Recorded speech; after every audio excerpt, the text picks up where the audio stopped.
I think the commonality between all the artist work that I really like is there's a lot of drama in the image, and I'm always interested in seeing drama. And it's kind of like if I see an illustration or a concept or a painting, and it's sort of like here it is, and it's one thing, and it's like, isn't this cute, or isn't this cool, or isn't this scary? And it's like, and it has to have, it's a scary and I don't know, calm, or is this scary and exciting, or is this scary? Like you need more than one element, and that creates drama because there has to be something at conflict within the work for me to be excited. And I think the artists that I like have that somehow, and that there's more than one element going on within the picture, which makes it alive. Please welcome concept artist Jeff Simpson to this episode of the Lens Squared podcast. Jeff is well known for his amazing character concepts and draw-dropping style. And in this episode, he gives us a glimpse into where this passion and obsession comes from. With almost 20 years in the industry, working on huge projects such as the Assassin's Creed series, and for studios like Marvel and others, Jeff offers us some rich insights into life as a professional, such as what he's learned from both the highs and lows of his career and how he navigates the wonderful dynamic of being an artist amongst all of that. So let's jump in and hear from Jeff himself about the love of portrait art, how he settled on his workflow, and why he searches for drama. Let's go.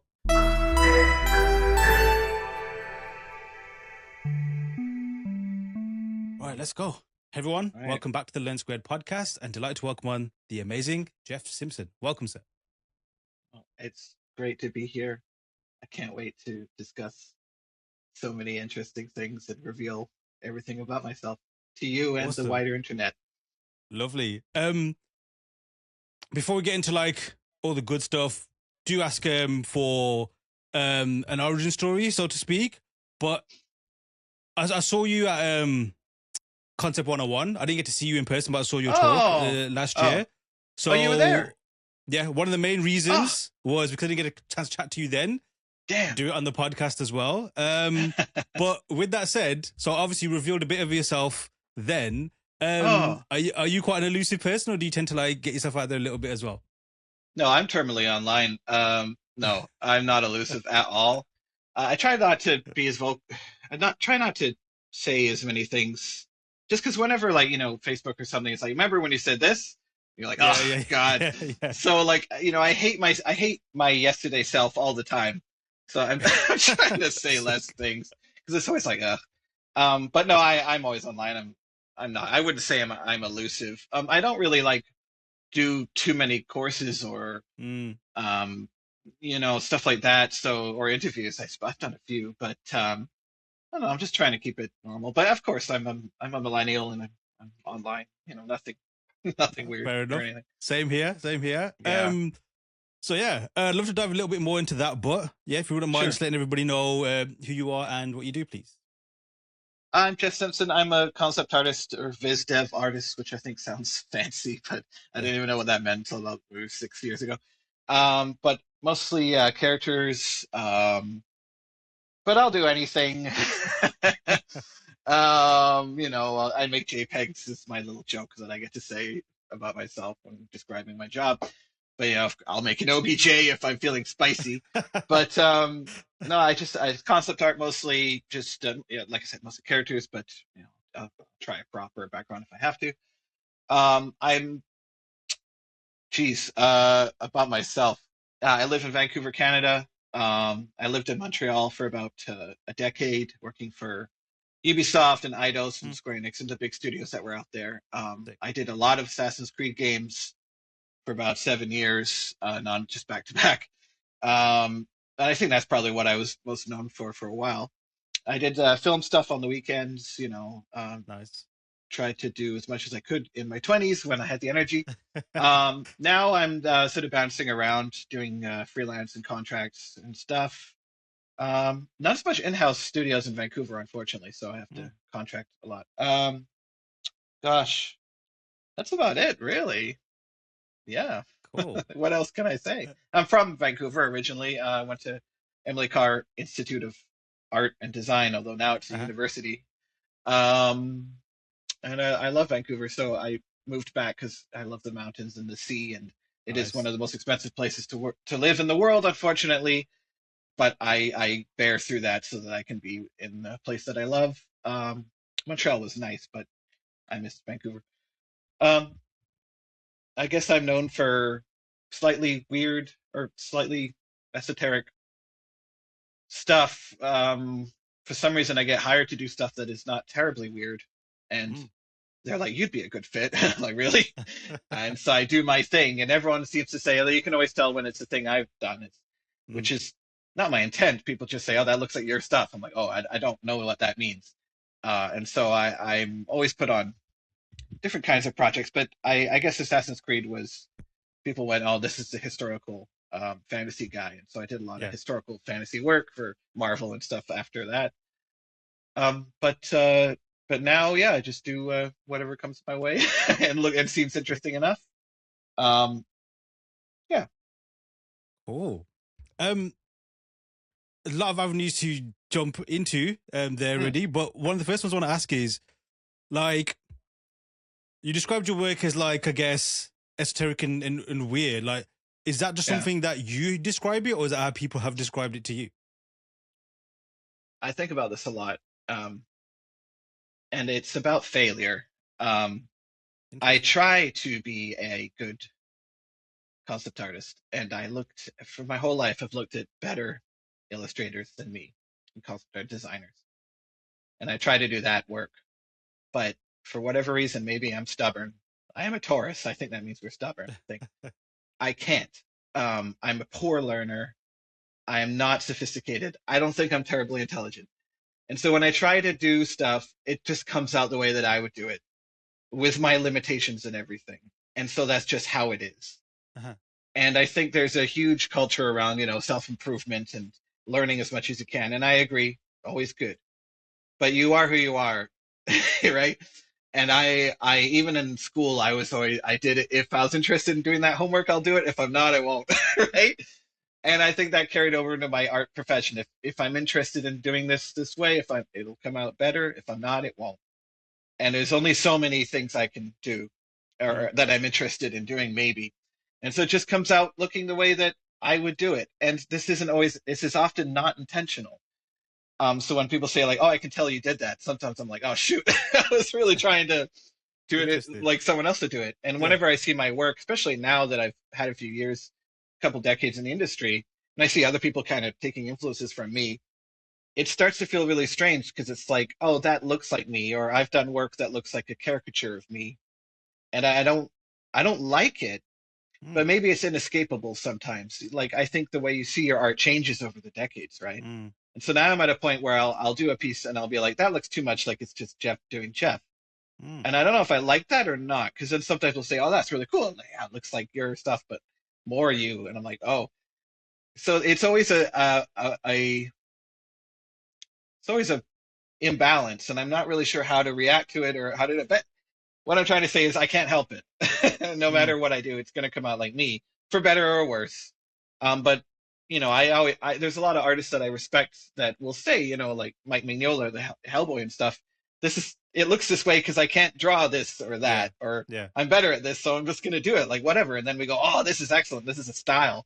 And Uh-huh. I think that's how style is created often, is through failure more than Mm-hmm. success sometimes. And I think that's quite interesting. And I like thinking about that.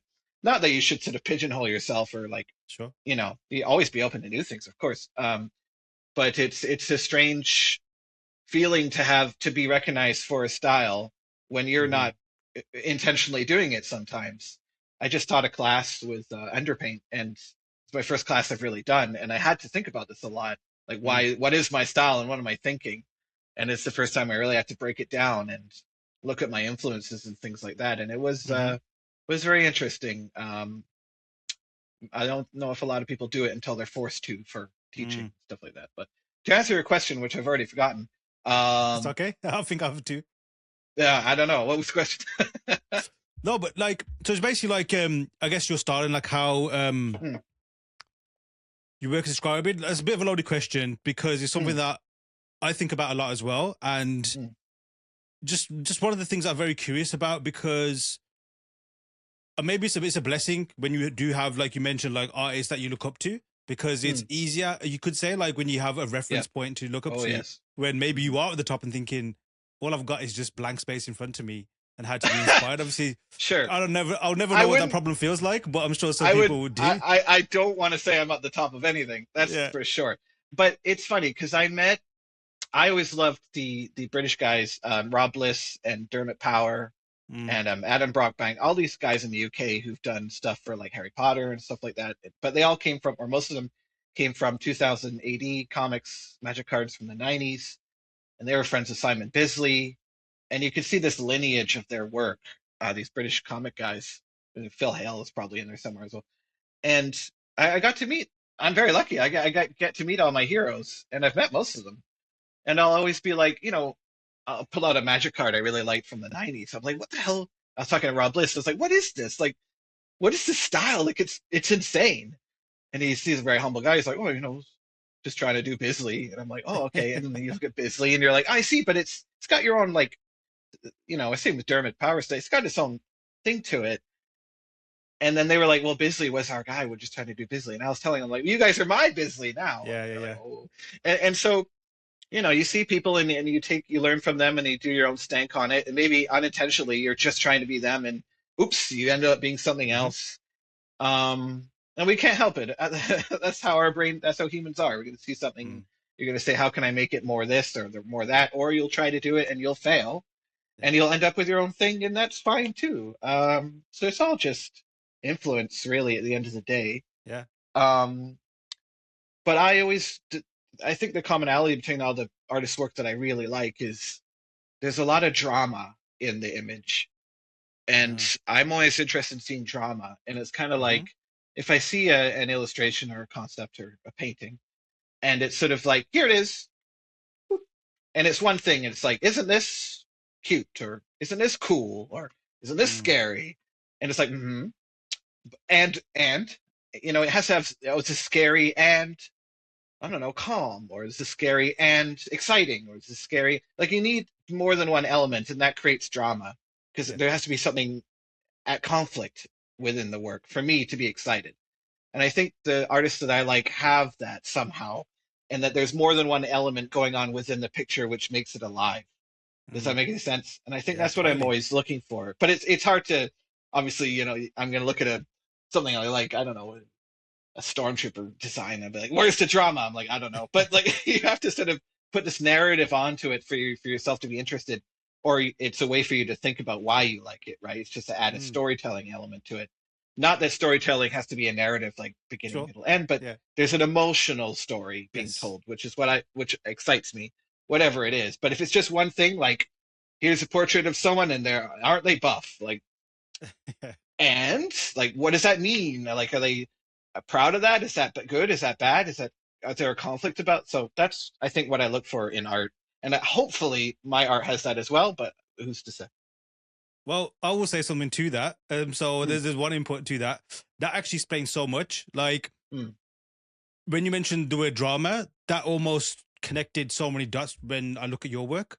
uh, Like, and just that explains so much in terms of what is the draw, because yeah, it does feel like, obviously, when you look at the art, and there's many lenses and many, I guess, points of view when you look at some art. It could just be a case of like, I want to look at it to study it. I want to look at it to enjoy it. I want to look at it because I'm hmm looking at characters or whatever it might hmm be.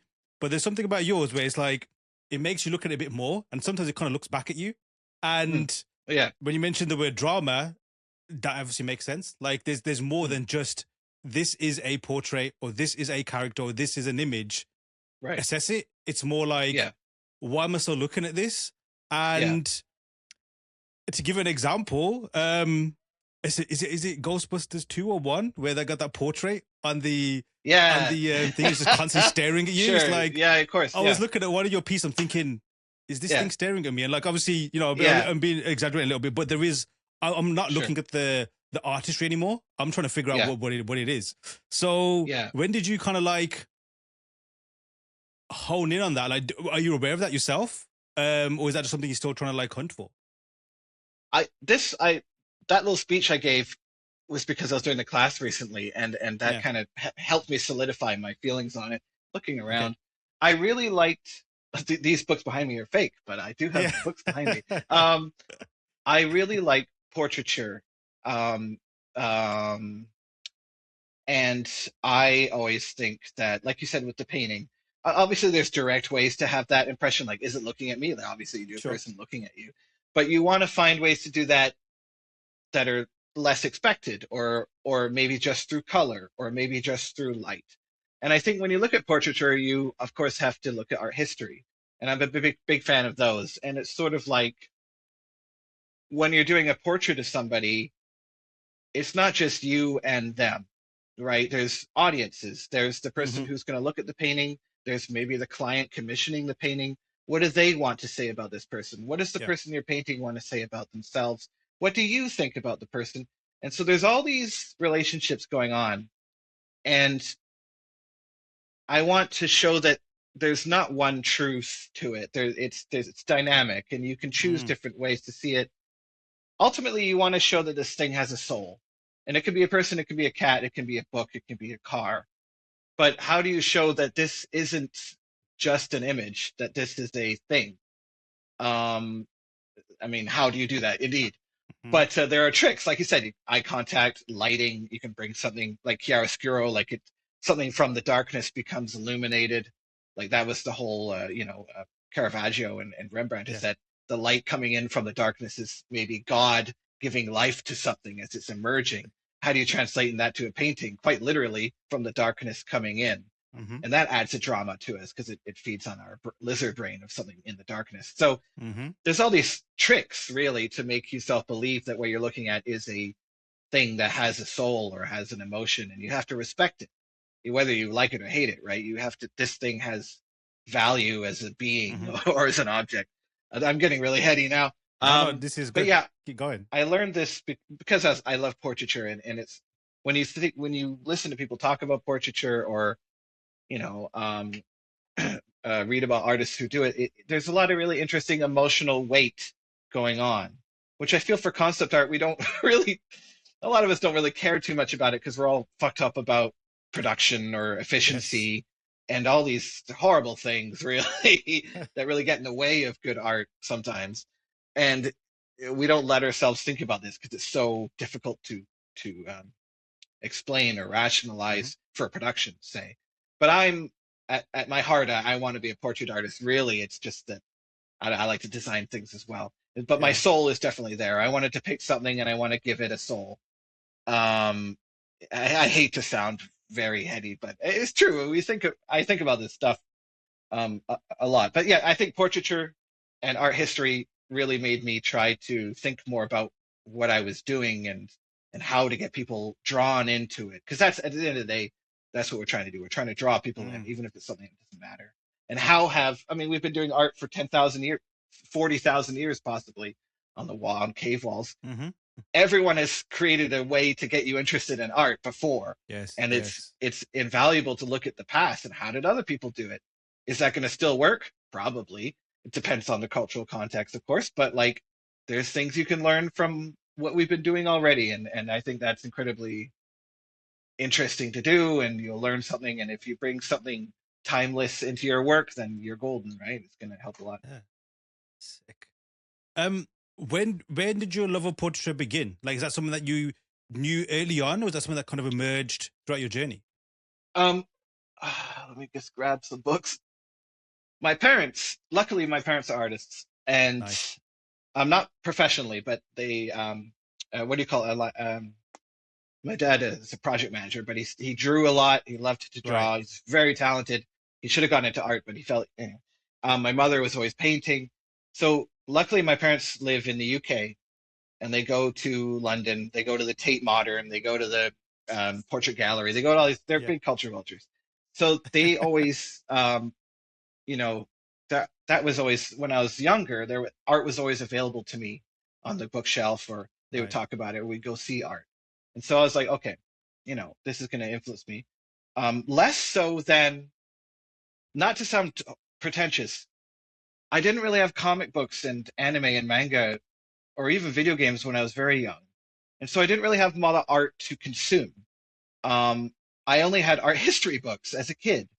Mm. I would have loved to have more comics and stuff to learn because I'm learning that now, like much later. Um, and so I think maybe having a more sort of Western academic, like these are art books or even Eastern stuff, but like I don't know, maybe it made me appreciate like different or like the influences of history, maybe. Mm. But it wasn't until like I was a teenager that I started buying commercial art, like comics and stuff like that. I started appreciating that more. Um, anyway, um, they are always sending me books, and then I go visit them in London, and I always get, BP Portrait Awards, which is a contest for obviously portrait contest in the UK, which I've always wanted to sign up for. But and so I'd always have to sort of revere these things, and in the portrait gallery in London, they've got Lucian Freud, they've got a Phil Hale in there, they've got tons of great stuff. And so I always knew about it and always went there and always looked at their books and things. So I was kind of funneled into that, and so that obviously I developed an appreciation for it. I'm not an expert necessarily, but I always want to look at what they do to influence my concept art in a way, which Right. I don't know Yeah. if everyone does that because it can be hard to translate, but I don't know. One example I always think of is on Assassin's Creed, we had this philosopher guy that you had to kill, and I was doing his concept, and I I was like always thinking a lot. So he's probably got like a big forehead. Like it doesn't make any sense. I know Yeah. it's phrenology and it's not true, but it'd be a cool concept if you had a big freaking. And so I remember a Lucian Freud portrait with this guy, and it's sort of shot like from this angle, Yeah. and his forehead is sort of exaggerated. And Lucian Freud is almost caricature in a way because everything's kind of ex, um, pushed to its limits. And he had this incredible forehead that he painted. So I kind of stole that forehead, and I would just try to get that into my concept. And so sometimes it's really basic like that. Like I don't know if anyone else would have thought of that, or I Mm. don't know, but it's like that was an incredible forehead. I want to use that something like that Sick. again. Sick. But that's pretty literal. But yeah, and I've always just been around portraiture, so I guess that's why it always stuck with me. And Nice. the timeless aspect is always there, right? It's like Yes. sometimes you look at portraiture and you go, "Oh, this is so I don't know, 2005 typical." It could be from any era. I don't know if you know about. Well, you probably do. Hans Holbein the Younger, who was King Mm. Henry the Seventh's portrait artist. He Okay. was German, and he in his less so his paintings because he did a lot of famous paintings of King Henry the Eighth. Did I say seventh? Eighth. Sorry. Seventh. Yeah. Yeah. Um, yeah. And his what I really love are his line drawings or his preparatory drawings for the portraits because it's such a beautiful, clean line with a little bit of weight. And the way somehow that he drew these people, they look like guys you could see on the street today. They look like Mm. hipsters. Like they got a little funny mustache from the 1500s, but still they look like people that you could have a chat with. And I Yeah. always thought like, wow, if someone from 500-600 years ago it barely changed. Like that's kind of what I want to get out of my portraits. This is obviously big picture, but like Sure. that sauce I would still like Yes. to Yes. to achieve. And so I like to go back and look at work like that to see like, well, what did they capture about it? And it's usually the kind of boredom in the eyes that we all have, like Yeah. modern life is like they still kind of had Yes. it, right? Yes. I don't know. I not yeah just that relatability I think I want to achieve again can I apply that to like I'm designing a mummy for Marvel like not so much but still you can try. Sick. So that's your almost your go to for inspiration, right? Like that's it's rooted in portraiture or got those memories growing up and just seeing those things and being immersed in those things, right? Yeah, it's usually artists that are long dead, or I mean not always, but it's usually something that I feel has just a bit more weight, and I'm aware that these things have more weight because of what they were at the time, and Mm-hmm. we don't give enough weight to a lot of work that concept artists and illustrators do from modern times because of Mm.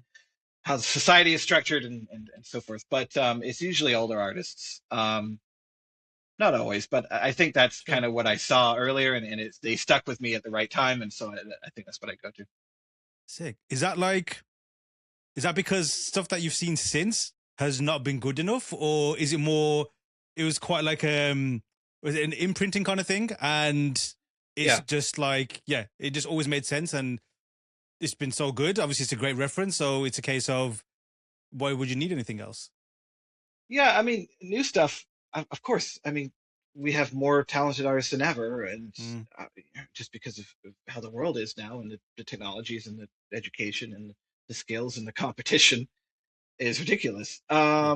But I think I sometimes narrow my influences a bit just because there is so much out there now, and it's honestly overwhelming. Like it keeps me up Mm-hmm. at night. I'm scrolling through Instagram every day, looking at infinite talented artists, and you're like, oh God, how am I gonna? So I think for me at least, I need to sometimes just okay, just try to limit things or try to put things together just so you can like comprehend it. Um, no, there of course are incredible artists now, but there's such a breadth and there's so many different little niches that I just kind of get lost sometimes. And yeah, you just end up sticking with what's worked for you so far. You shouldn't limit it that. You should always try to Sure. push it a little bit, but I don't know. Maybe who knows? I could see a freaking. I'm playing Marathon, the game a lot, and I'm like, wow, this is great. This is a game for Jeffrey. Like it's got all the. It's visually is so different and exciting for me. I know it's based Yeah. on um, the sort of Wipeout graphics stuff like that. Not to discount Joseph's art direction. I know he Mm-hmm. was on an interview earlier, and I'm talking to him. Um, but that it was such a like, oh, I want to see more stuff like this, like not just because of what it is, but it's different and it's unique and it's a little niche in terms of how it looks. Like some people might say, no, but that's what makes me like it even more because I'm like, yeah, Mm, it is. mm, It's got a soul, and I'm very rarely interested in media that doesn't quite have its own sort of weird little kink or mm. hyperfixation into something. I want it to have its own identity always, right? I never want something to look bland or even if it's well done. Yeah. Um, not I always think about Free Ren as anime. Remember the people everyone was doing the meme. And it's a great show and it's very nicely done, but visually to me I know it's deliberately, but it's neutral. It's like, yes, this is a fantasy anime. Ah. Okay. But that it's I think it's deliberately undistinct so that the Mm, story can flourish, which is fine. But for me, I always want something to have a visual spark to it. It's like, oh, that's that thing. I don't care if mm. it's bad, even if it's bad, even if it's ugly. I want it to be like, oh, that's that thing. That Yeah. that's what excites me, right? Sick. What about your early kind of like creations? Like, do you remember that kind of phase? Like, was it, Yeah. 'cause obviously, being around it is one thing, but then starting to create is almost like a different kind of like story into itself as well. Um. Yeah. I remember when I first got hired at Ubisoft. Well, just before that, it's probably 2007, 8, 9. I was graduating from college. Mm, And back then, if you could sort of render somewhat decently in Photoshop, you're pretty golden because it was rare. So, oh, you know how to do a gradient or you know how to render stuff. Good enough. yeah. Um, and that luckily I got in when that was the requirement. But yeah, I might have it. Hold on. Shoot. No, never mind. There's an artist, there's a photographer called um, Albert Watson, Okay. and he did a book called Maroc, Maroc. And I think he was commissioned by the King of Morocco to make it, to be honest. But it's this big, beautiful coffee table photography art book. He's a very famous photographer. Um, and he just took photos of, Morocco, like the countryside and the people. But I remember picking that book up at an art bookstore for like $40 and I was shocked because it had photography, usually black and white, very granular, a lot of texture, and he would overlay just pieces of newspaper or a scan of a palm tree branch or test some texture or a dead lizard, and he would scan that somehow and overlay it onto the photo and maybe a bit of paint. And he was using this kind of mixed media approach, and I found that incredibly interesting to me at the time. And I thought, what if I do that in Photoshop? And I started overlaying textures of things like paint or sand. And I was like, this adds a little dimension to digital media, which can be quite sterile. And you can always tell when Photoshop's Photoshop, right? You're like, that's Hmm. that kind of. And it was sort of breaking me away from that look, which I think gave me an advantage artistically. And I think that was the moment. And that was probably about when I moved to Montreal in 2010. I started to decide to make my work a bit more. take a bit more chances with it digitally, since we can. It's digital. Who cares? And just introduce more traditional stuff into it. And I think that really made me realize, oh, you're doing art that's a bit different can sometimes be a little beneficial, and Mm. you'll learn something from it, or it will create a bit of texture or chaos that you wouldn't have done yourself. And I'm always a big fan of, I always think that as artists, we do our little biases and we draw shapes a certain way. Usually, we try to break Yeah, that, yeah, yeah. especially with observational drawing. But you can never quite do it. And so, if I don't have a reference, I'll draw things a certain way, but it won't have the oomph that comes from chaos or nature. And I want that, right? I want that Mm. magic. And so, if you overlay a photo or a texture, or you break it somehow, and then you go, oh, the universe has decided that this random thing is interesting because you wouldn't have done that yourself because Yes. you didn't anticipate it. Yeah. And so I'm always about how do I bring that into my work and break my own mind, my own habits, so Mm. that the work is more interesting.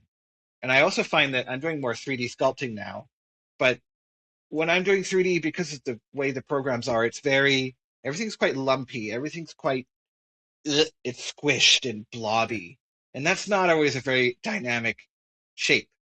Mm. And so I need to break it. So I bring in other objects and I stretch it and so I always have to like push it. And I feel like a lot of artists don't do that enough, and their Yeah. concepts always end up being this little mushy marshmallow dragon. And you need to like you need your canvas to be infinite in size and push things, and then Nice. you'll have an interesting shape. So to bring it all back, that book really made me realize I have to take advantage of the chaos of the universe to make better shapes, colors, patterns. And you can't always rely on you being able to predict that, because you won't usually, unless you're Mm. the best artist on the planet, maybe. But that's how I see it anyway. Nice. And has that kind of like approach served you well? Not only necessarily just in terms of career, but in terms of your creative voice as well. I think so. Again, hard to say, but it's certainly not. The only problem is that when it comes to production and being efficient, and it's not very helpful. Well, it is helpful for that for the final design, but you have to. I talk about this in my class. You have to play, and no one wants you to play. Like an art director, usually, or Mm. CEO doesn't want an artist to play. Unfortunately, that is how you create good art. You have to play. You have to see what it's not before you know what it is. And with production and stuff, they don't want to hear that. They're like, when's it done? You're like, I Yeah. don't. Well, I have to find it first. Like they don't realize that we are discovering. We don't Yeah. have all the answers immediately. Of course not. We're just human beings. So you need to play around. You need to see what works and doesn't. Take risks for good art to be Mm-hmm. created. You can get by with just like winging it, sure, but you always have to see push it too far, and then scale it back as you need to. There's nothing worse than art that just says, no, this is as far as it's gonna go. It's okay. Yes. I Yeah. always want to like see have something weird and then scale it down so that it could be consumable. Fine, that's okay. But Mate, yeah, I think is yeah. that a good or not? I don't know. That's how I've been doing it. No, So. it sounds awesome. Like I said, the best elevator pitch to like a creative process. Like, how Mm, do you work? I just want to be able to play. And when you yeah, think about it, especially as artists, I'm sure a lot of artists now, like, the light bulbs going off thinking that is the perfect way to explain the mm, creative process and the creative approach, because it's not a negative word, especially in the context of work. When it comes to yeah. creatives, it's like you're going to get gold from this. You're going to get a lot of rewards from this once. You're going to get a lot of Yeah, rubbish, but you will true. get Yeah, true. some gold. Mm, Unfortunately, that might take weeks, that may take years true, true. sometimes for some people, but isn't that what life is, right? You try Yeah, things and then you'll strike something because the universe will give it to you. The idea that we are these gods that just creating the perfect design, like yeah. I don't know. Maybe some people, not me though. I need to find it in the world and then say, isn't this interesting? Like, but Mm, even when you're creating shapes, you're like, oh, that's an interesting shape. It's just a shape. It isn't what it is. But you're, mm. that's kind of neat. Like, let's see where that goes. That's kind of interesting. Let's see where that goes. And that's what art is to me. Yeah. Whenever someone's like, no, this is I don't know, this is a motorcycle helmet. Okay, well, they look like this, and okay, done. That doesn't make sense to me. For me, I'm like, oh, Right. what kind of shapes can we play with? Yeah, yeah, I don't yeah. care what it is. It doesn't. A motorcycle helmet doesn't exist. It's just a bunch of atoms. We've Mm, assigned that, right? So I always like to think of it more. What are these shapes? What are these mm. colors? and then try not to think beyond that, and you'll have a cool design. It might be insane, but you have something to work with, and you're not bound by, well, a motorcycle helmet has to be like this, and then there has to be like that. Sucks, but Yeah. that is what's asked of us. So So you obviously, like, when you are creating, then is it more exploration, asking questions from your perspective, rather a lot than of it a is, deliberate thing? well, you can play and you have to sort, but then you have to execute it, of Mm, course, right? Otherwise, you're going to be stuck forever. And and working with students, I'm realizing that like some people get stuck in the play forever, mm, and I've been there too. And you go, oh, I don't know, I don't know, I don't know, and you got something interesting, but it's not resolved, I think is the word they say, right? And so mm, you do have to resolve it at some point, and you do have to force yourself to resolve it, and that's an art in itself, isn't it, right? So play is good, but then you have to resolve. But at what point that comes sometimes is unpredictable, mm. and that's just reality. We have to finish at some point, so Yeah. you hope for the best. But the play is the more fun part, but it can get quite scary. Right now, I'm trying to do some personal work, and it's a lot of play, and I don't know if it's any good because I don't want people to look at it, and All right. I feel like I have to resolve it. And unfortunately, even good artists, they won't think it's resolved, and then someone say, "Oh, it is," or they Yeah. think it's Yeah. resolved and it's not.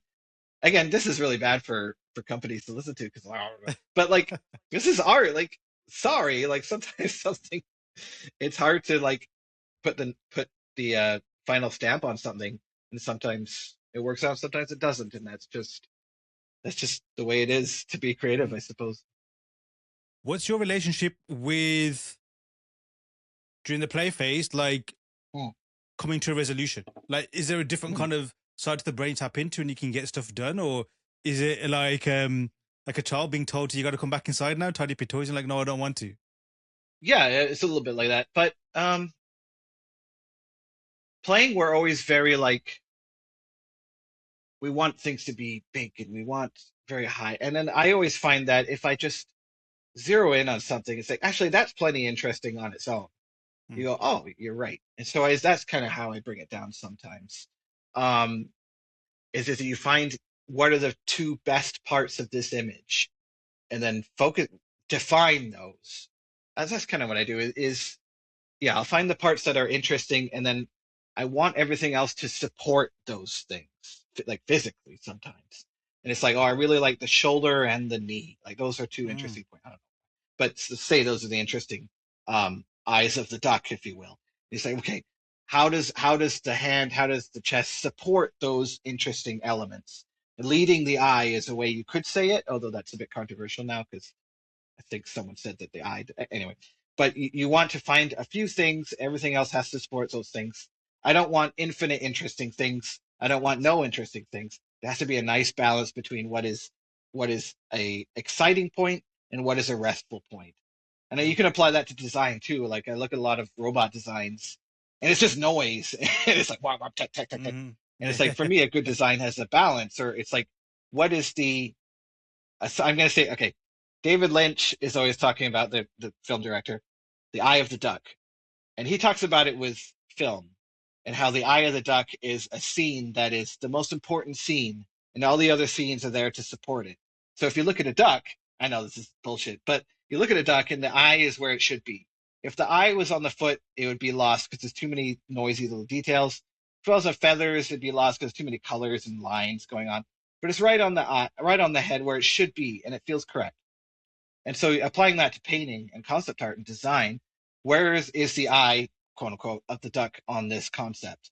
Maybe it's the armor piece, maybe it's the beard, I don't maybe it's the shoes. Mm, I don't mm, know. But once you've found your eye of the duck, everything should support that, like lead into that spot. And so I'm always thinking about like where is the little gem that we're going to look at? That's the most important part. And how do we make sure that that's accentuated?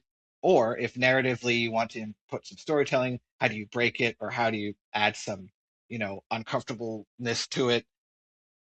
Right. It's all about noise and softness. And how do you have that balance between the two? I've forgotten the question again. that's Resolving so things. good. Yeah. So Yeah. choose the important parts, make sure it's supported, and then you're fine. And then you can even get away with not having everything be so detailed. Yeah. because the important parts are there, right? The rest is just whatever, doesn't really matter as much. In your creative process, or maybe even just like your art journey, what was the last great epiphany that you had? Last great epiphany.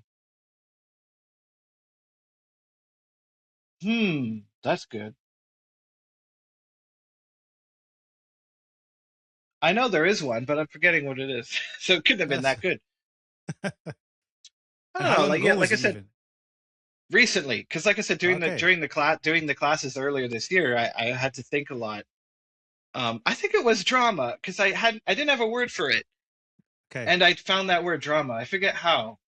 I was probably looking at other videos, like, you know, I was just looking at good design tips. I feel like an idiot. Like I'm Okay. teaching a class and I'm like, I don't know, what are other people saying? And I didn't want to look at concept artists talking. I wanted to see like something else so that could sound different at least. Mm, And I forget who was talking about drama.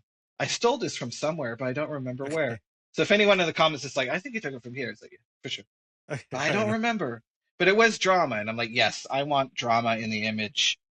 Um, but not necessarily a tangible, like a describable drama always, Yeah. right? It's you need to feel it, and that's hard, obviously. But if you can do it through color or through, lighting, then good. But Mm, that's probably why. I guess I was doing it subconsciously before that, because mm, before I was just like, this image looks cool. Well, why? And I yeah. was like, I don't know. S- There's there's stuff in there, and I know drama is the conflict is the good thing, Mm. I guess. And Unless you just want yeah. unless you want an image that's like, hey, isn't this person pretty? Mm. That's fine. That's that's fine too. But there's always we could add a little bit, a little tiny bit. Just talking about drama there. Mm, Obviously, what's refreshing to hear and obviously inspiring as well. Like it's not just one simple thing that you can just go and tweak that gives it. Like mm, you said, it's color, it's light, it's a mm, bunch of different things that it could be. mm. But with that said, if you look at like the spreadsheet of it, is there a certain one that you find yourself tweaking more that tends to give you that drama? I'm a big values person. Color, well, if this answers your question, I'm not sure, but I care a lot about value and value contrast. Mm, And there's other artists who care a lot about hue and color contrast, right? And that's fine too. I don't know if I'm as good at that though, but I think values, I think probably because I looked at a lot of Western art history, it's all a lot of value stuff. okay. Um, for good or for better or worse, but it probably just trained my mind looking at, Caravaggio and stuff like that.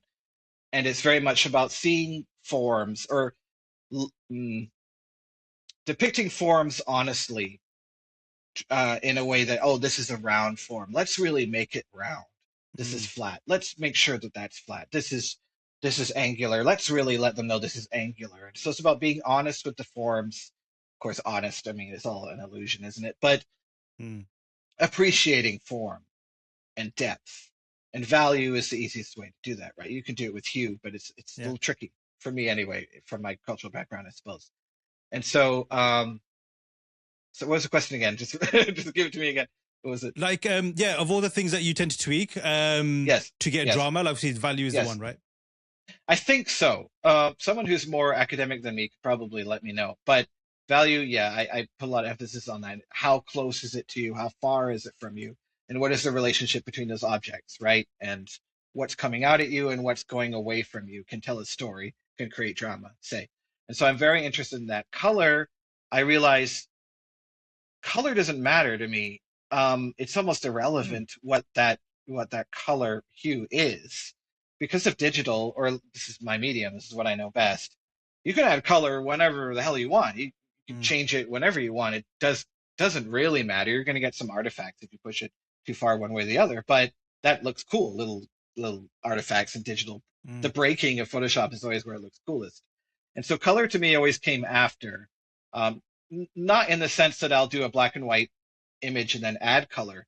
It's just I usually choose a random color or random colors to explore, and then I'll never keep it that way. I'll always go to hue slider or hue saturation, change things around and discover, oh, actually, if that was purple and that was yellow, that looks more interesting than if that was green and red for whatever reason. And I know each hue has its own value um, in comparison to each other, and so you can Mm. depict normal values that way. Normal values. What am I talking about? Anyway, so I'll always add colors later in an experimental way. So I'm not Right. like this is going to be blue from the beginning. No, never. So I'll always colors will always come later, and so that's why I think that I care more about value. Because color is whatever. Like we can always add that later on. It's the easiest thing to change. Mm. Um, that said, there are artists who use their colors so well that it creates value, Mm. and that's incredible. But I don't know if that's how I can do it. I should probably try. But yeah. Has that always been the case for you? Like, have you always had that relationship with value and Hmm. also like your perspective on color as well? I think so, just subconsciously. Like I said, the class really taught me all this as well. I'm like, okay, Yeah. I should really think about what I'm doing. But I don't know. If you think too much about this type of stuff, you may get lost in the sauce. And if it doesn't come naturally to you, if you're exploring and then something hits you, you need to really cherish that. Go, oh, that color next to it, that color is exciting, and I need to keep it. And so don't Yes. get too caught up. Well, that's purple because of the way that the rods and cones hit. Shut up! You're like, just take that magic and don't ruin it. And I was Yes. telling my friend the other day, I'm worried that when I think about it too much, and I'm always worried that making something too academic or too analyzed is going to suck the soul out of the thing. Because Mm. I wasn't thinking about this when I was learning and in my early career at all. I just looked at it, looked at other artists, and was like, okay, they're kind of doing that, but I wasn't like, oh, that's a value contrast and that's Yeah. a hue Yeah. contrast. I didn't fucking know. I still don't Yeah. really know. Yeah. It's just kind of playing with it a bit. So I don't know. Some people really, really like to break that down, but I always find that the people who are more interested in that technical aspect, their art ends up being a little more uninteresting because they're Mm. too like they think they're too interested in the magic symbols and the Yeah. anyway. You got to still be Interesting. a human being with this stuff. Mm. Um, what do you find difficult? Everything, uh, everything is hard. Everything, drawing is hard. Painting is hard. Honestly, it's weird, but like I've been doing this for years, and whenever I get any new assignment, I go, I can't do this. I don't know how to do this. And it's a horrifying feeling because you'd think after years you would get over that. Not that I don't think I've created work that's interesting or good in the past, but it's always kind of like, well, I don't remember how I did that, or I don't know what emotions made me create that, or I don't know what chance of the universe made me realize that that thing would be good. And so there's always that fear. I don't know if I'm alone, but like there's always like, yeah, I don't know if I'm going to do a good job with this. And honestly, the more excited I am about doing a project that I think would be a good fit for me, the more oh shit, like now they think that's my stuff, so I have to do a really good job. And so there's a lot of ego stress about that. Mm. So I'm almost sometimes more thankful when they're like, Jeff, can you do this? I don't know. We'll just see your take on it. Then I'm like, oh, okay, this isn't really what I'm known for, but I'll have more fun playing with it. And there's a little bit less pressure on me. So I don't know. It's tough, but that's my problem. That's an ego confidence problem, I think, which I think a Interesting. lot of artists have. I don't know Mm. if they want to admit it, or maybe it's Yeah. just me. I'm not sure. No, it does sound like a common thread with a lot of the people that I've Mm, spoken to, and even my own journey too. mm, What is your relationship like with your ego? Are you guys friends? Have you guys bad. fallen out? No. Horrible. Poor. I don't know, and it's weird. Like I was telling someone, I, it is a strange feeling having people come to you or take your class and be like, "So here's my work," and it looks kind of like your work, or maybe the things that you don't like about your work, and they're like, "I really like this stuff," and I'm like, "Oh, I hate it when I do that." Mm. And so, how are you supposed to feel about that? You're like, "Oh, Mm. so you don't actually know what's good, maybe," or you're like, "I don't, huh?" Interesting. And so it's odd. It's an odd phase of my career now. Not that I'm an expert, again, not that I'm an expert or anything, but suddenly people come to me and they're like, "Well, how did you do this and why?" And you're like, "Well, I fucked up or I did a bad job, but apparently that was cool." So it is odd. Yes, the ego is strange. I wish I found that I've been doing so just drawing usually Olympic athletes doing things because they've got great muscle tone and Yeah. great interesting drama within their own bodies, right? So Yeah. I'm drawing like Olympic athletes just like running and jumping and stuff. And just seeing it as I just need, this is just observational drawing. I'm just drawing this. I'm trying not to put too much of a spin on it or finding little exciting things, but I'm really trying to take it a bit more just straight, just trying to get this down. And that helps the ego a little bit because it's a bit more relaxing, and you're like, you just have to get this and put it on the screen. Oh, okay. Mm. And that's a little easier for me sometimes, or it's sort of helping me a little bit. I'll do a bad job usually because anatomy is really hard, but like Mm. without the pressure of being creative sometimes helps sort of lessen that ego stress. Because if someone's like, do something really good, really emotional, like, I Yeah. I need to find that. Like I'm an explorer. I have to find Right. that Right. Right. treasure. Right. You can't just ask that of me. Come on. Um, so yeah, the ego thing is difficult, and it keeps you up at night, I think, from surely most artists, I Mm. assume, or most people that have to be creative in whatever way. Mm. We're not just doing something entirely mechanical. Um, but yeah, back to answer your question, it's just stressful. Yeah. Does it But kind of I was like go ahead. does it kind of like go up and down, or is it like a constant kind of like Oh chaotic thing God, with it? some weeks you feel like you're on top of the world and you're like, I did okay. I can still create work that's cool, probably. And then I think this week I've been like, oh God. And you look at your portfolio and you're like, oh God, Uh, what am I doing? yeah. Who the hell wants this? I don't know. So yes, it is very up and down. Some I had a couple good months, and then I think I'm on the down, but it'll go up again at some Mm. point. And it's weird. Our own little things that we want to achieve to make ourselves feel better. When you look at it years later or a week later, you're like, oh, stupid. Who cares? But you want to achieve these little goals to prove to Yes. yourself. Being an artist, I don't know if you're the same or if other people are the same, but you feel like you have to prove with each painting that you know how to do For it, and sure. it's For sure. exhausting. And you're like, you'll Yes. be fine. It's just relax. I can't relax.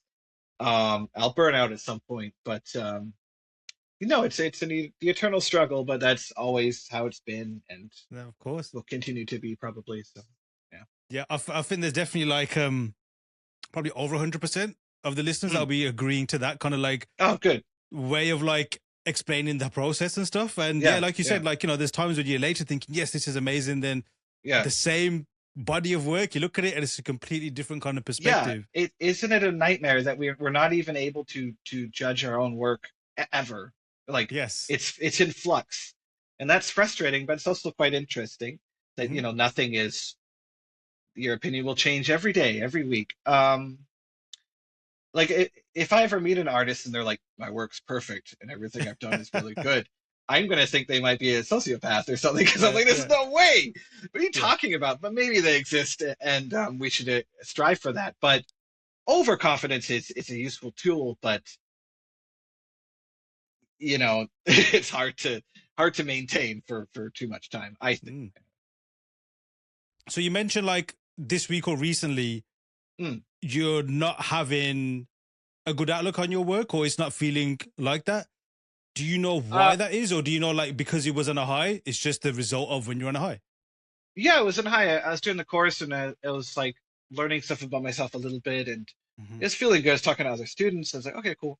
And then I had a little break, and then I came back to it, and I think talking about yourself too much. Speaking of which, talking about yourself and analyzing yourself too much kind of burns you out on yourself, and you're like, Yes. and then so I tried to make something, and I was looking at it, and I was like, this just looks like me. This is definitely a painting that I would do. And, Hmm. and it's like, to me, it's like, who cares? And so I always want to do something that's a little different, or I try to bring something that wasn't before, whether I do successfully or not. And I was just like, there's nothing new here. And I know what to do to make it more interesting. I need to find something else, or I need to, Mm. but like you're Mm. lazy and you just want to go into your old habits. And so it's okay. I'll come back. I'll come around on it. But because my work and my art philosophy relies so much on inspiration and bringing something in to break it, it's not a Hmm. reliable technique. You can't demand it. You can Hmm. encourage it, but sometimes it just won't happen, and that's okay. That should be okay. Um, It's just comes and goes, but that's fine. That's life, right? So when you are on those kind of like, like the classic case of burnout, it's just a classic symptom of Mm, burnout, which would make kind of make mm, sense. Like mm, with the course and a lot of introspection, mm. whatever the energy source is, it burns it all up, and it's quite a hard thing to fill back up. Um, Yeah. but are you aware? Because you do get that kind of like that mojo back or whatever it might be that you need back, and you can get going again. Mm, mm. Are you always aware that that's going to be the cycle? So you know that you're going to get back onto that, kind of like vibe again or that kind of rhythm again. I have to believe that it will come back. Right. Yeah. You have to believe it. Do you Yes. ever, I don't know, tell me if you have this too. Sometimes you'll be painting something and you'll think, I can never do this again. And whether or not that's true or not, like a certain way of drawing, so, but that'll stick with you for years and years and years and it'll fester. And I always hope that I won't do that. Like I don't want to make these pillars of laws that I have to stick to. Like I Mm-hmm. want to be able to sort of be flexible. Mm-hmm. And so I'm always worried that I'm going to create these rules. And looking at teaching is weird, like looking at other teachers and stuff, and these are the 5 rules to be a good designer. These are the rules of the rules of the rules. And I think we should all realize like, yes, yes, but you know, rules bend and change, and that's how Yeah. culture is created. Like, sure, you should always draw noses this way, or you should always have this and that, but like the great art are ones that like don't do that or Yeah. like do Yeah. it a little bit.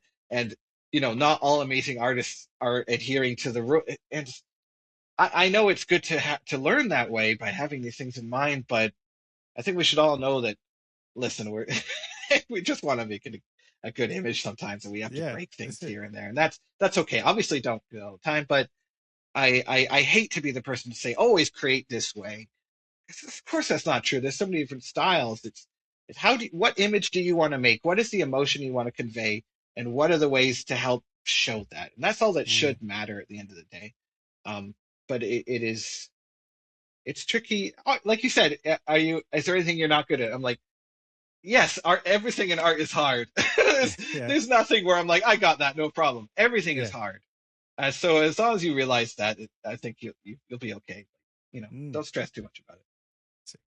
And yeah, like you said, like there are like rules, and I guess we call them yeses, but everyone has like a Mm, little asterisk, and the asterisk basically means no as well. And you kind of yeah, like when you understand what that means yeah, you yeah, kind of bend it, and that applies to I think any kind of like realm of sure. creativity, whether it's writing, Yeah, music, and even cooking and all that kind yeah, of stuff as well. Um, yeah. just going back to like your artwork itself and looking back at it over the years, Mm, how do you view older pieces, and do you even look at art like that, mm, like oh yeah, like reminisce, I remember that came mm, out better than it was, mm. or does that kind of like change as well? It's bad either way because you look back Okay. and you see an art and you're like, oh, that's bad. You're like, oh, you feel bad. Or you look back on it and you're like, that was actually really good, maybe better than I could do now. That's bad now too Yeah. because now you can't do that. Yeah. So it's a lose-lose situation looking at old work for Yes. me. So I try not to do it. There's no like, oh, because if it's really good, then it's like, oh shit, maybe you can repost it or get some online attention for it. But it's tough. I'm sure most people feel that way, but it's weird, especially working. I'm not that old, but it's been a couple decades now. So you look at work that you've done 15, 20 years ago, and you're like, that's a sizable amount of time. And Mm-hmm. then you like, what have I learned since then? Sometimes it's nothing, and Mm. sometimes it's quite a lot, and both of those are scary. So it is a difficult process to do. Again, this is an ego thing. Maybe if I didn't have an ego, this wouldn't be an issue. But Mm. you learn and you improve a lot for me in your 20s. You get into the industry and you learn these things, and then at some point you're like, okay, and then you're like, you look around and you're like, well, now where you have to choose where you want to go or what do you want to Mm-hmm. improve at, and that can be stressful sometimes because you're not because like I'm in the industry. I'm hired for people to say I want a Jeff thing, and you're like, Yeah. oh, good. But then you're like, but should I change now? Should I? I don't know. It's a strange Yeah. place to be. Obviously, the industry will decide for me, depending on the work I get. But it's an odd time in one's career. I think that I find myself. Mm. But hopefully it'll be fine. But yeah, looking back is always a difficult experience. Of for me course. So anyway. let's do Yeah. some more. Yeah, As a great. Yeah. as a fellow millennial, I understand those like the Mm, different kind of like stages and different eras. Like 20, you can find mm, about decades, right? Like teen years, mm-hmm, 20s, mm-hmm, 30s, and now it's mm-hmm. going beyond as well. Um, Yeah. which one of those kind of stages do you think were most like I guess important for you, or the ones that Mm. shaped you the most?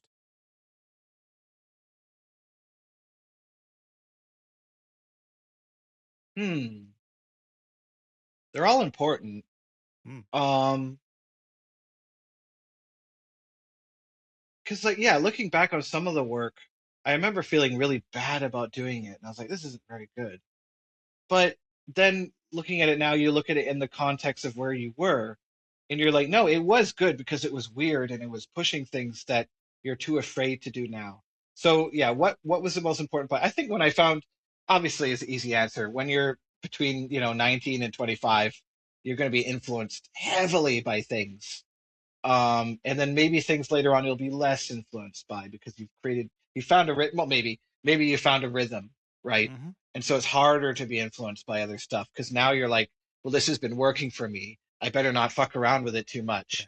So that's a yeah, little dangerous. And I think that's probably where I find myself now. So yes, the important part is probably 20s, 30s. Again, maybe some will be an artist later or earlier in life. I don't know. But for us anyway, millennials, maybe the internet coming around, deviant art becoming a thing when we were teenagers in high school.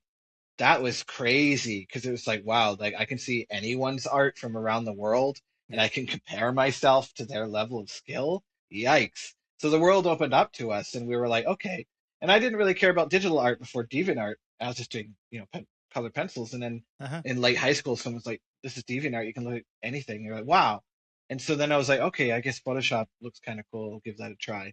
And I was just learn trying to copy them. And I never had any formal education for digital art. No one cared at the time. And so that's pretty formative as well, is just opening up to the world. Kids, people today, Gen Z and Gen Alpha, they always had online work to look at. Yes. So that must have been different for them. I'm not sure how that would have been. Was it more stressful because you're like, oh, it was always available to you and you always had to compare yourself to other people? When I was 15, I wasn't looking at other 15-year-olds work. I Mm, had no idea mm, how good people were. You know what I mean? yes. So it was maybe good, maybe bad. I'm not sure, but it's probably interesting to look at. How did you find digital art at first? Like, did you was it like a duck to water or duck eye to water, or was it a bit of a challenge? Well, it was DeviantArt, and I saw artists mostly from Udon, the Capcom comic artist guys. Mostly like Right. I think there was somewhere and Imaginary Friend Studios is a Singapore Malaysian studio, and these guys are doing like Upper Deck Marvel cards, and they were the comics, and it was very comic based, I suppose, actually, yeah. And I even got to work for them for like a few projects. I Nice. don't know how, but I could render pretty well, and that's all that mattered, right?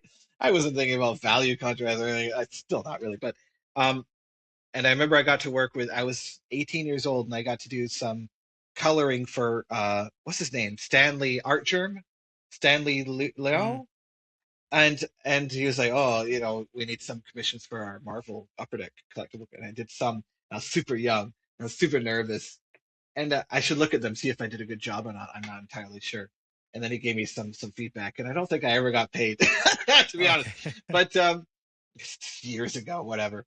But yeah, so that opened up the world to me very quickly about digital art and stuff, and I had to learn very quickly.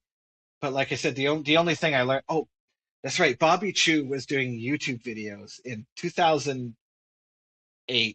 Yeah. 2009 maybe, and he was just like talking about his stuff and his doing his drawings, and that's all I really had at the time, just these random YouTube videos like how to render.